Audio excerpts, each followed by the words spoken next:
और पंकज, इस वक्त एक बड़ा बयान आ गया है एकनाथ शिंदे के बेटे श्रीकांत शिंदे का। दर्शकों को बता दें, श्रीकांत शिंदे ने कहा है कि एकनाथ शिंदे की अगुवाई में चुनाव जीते हैं। यह श्रीकांत शिंदे का बड़ा बयान है। एकनाथ शिंदे के बेटे हैं श्रीकांत शिंदे, कहा है कि एकनाथ शिंदे की अगुवाई में चुनाव जीते हैं। और हमने देखा भी पंकज कि जिस तरह से चुनावी कैंपेन के दौरान भी जो पब्लिक है, महाराष्ट्र की जो वोटर्स हैं, वो एकनाथ शिंदे के चेहरे पर काफी बढ़ चढ़कर सपोर्ट करते हैं उन्हें, और शिंदे साहब के काम की काफी तारीफ भी करते हैं। और तो ये मेरा सवाल कैसे हैं? बस कैसे हैं? ठीक है ना?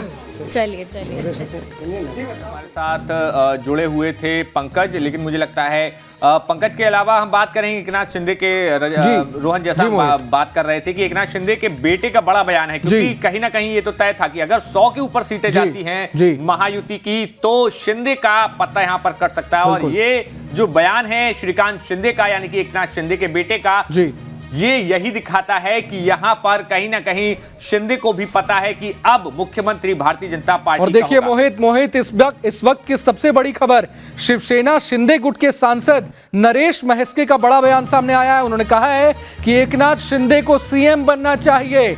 तो देखिए हलचल तेज हो गई है। एक तरफ जहां महाराष्ट्र बीजेपी के नेताओं का कहना है देवेंद्र फडणवीस को कहीं ना कहीं सीएम मान ही लिया है उन्होंने, तो वहीं अब एकनाथ शिंदे गुट की तरफ से भी दावा किया जाने लगा और मांग उठाई जाने लगी है। तो आपस में ये कहीं ना कहीं अब दौर, बिल्कुल बड़ी बात ये है कि ऐसे में अब सवाल ये हो गया है कि आखिर मुख्यमंत्री कौन होगा। क्या दोबारा भारतीय जनता पार्टी देवेंद्र फडणवीस को आगे करेगी, या फिर जो इक्वेशन है, दरअसल अगर हम देखें पूरा जो जातिगत समीकरण भी देखें, तो देवेंद्र फडणवीस जो है ब्राह्मण समाज से आते हैं, और यहाँ पर मराठाओं को भी बड़ा ओहदा दिया जा सकता है। मराठाओं को खासतौर पर ओबीसी की बात भारतीय जनता पार्टी ने इस पूरे चुनाव में कही, और ये बिल्कुल सब जानते हैं कि महाराष्ट्र में या फिर पूरे देश में भारतीय जनता पार्टी अपने फैसलों को लेकर हमेशा चौंकाती रही है। और खासतौर पर मुख्यमंत्री के चयन की जब भी बात आती है, तो बड़ा जो चौंकाने वाला परिणाम भारतीय जनता पार्टी की तरफ से हम देखते हैं। तो ऐसे में देवेंद्र फडणवीस जितनी दावा कर रहे हैं, जितनी जीत का दावा कर रहे हैं मुख्यमंत्री पद का,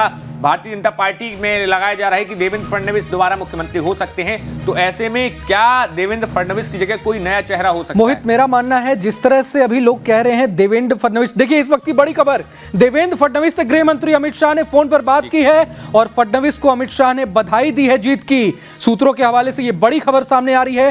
फडणवीस के घर पहुंच रहे हैं बीजेपी के बड़े नेता पीयूष गोयल ने भी फडणवीस से मुलाकात की है उनके घर जाकर। ये इस वक्त की सबसे बड़ी खबर है, जब देवेंद्र फडणवीस को सीएम बनाए जाने की बात चल रही है, अटकलें लगाई जा रही है यूपी उपचुनाव। लेकिन मोहित, चलते चलते एक बात मैं ये कहना चाहूंगा, जिस तरह से एक्सपर्ट्स और तमाम लोग कह रहे हैं कि फडणवीस को कहीं ना कहीं सीएम प्रोजेक्ट किया जाने लगा है अभी से, हो सकता है ऐसा भी तो हो कि फडणवीस को कहीं मनाने की कोशिश हो कि सीएम कोई और हो, आपको मनाने की कोशिश की जा रही है। बिल्कुल हो सकता है, क्योंकि बीजेपी का ये अंदाज है, सरप्राइज देने का अंदाज हम जानते हैं, सरप्राइज कैंडिडेट।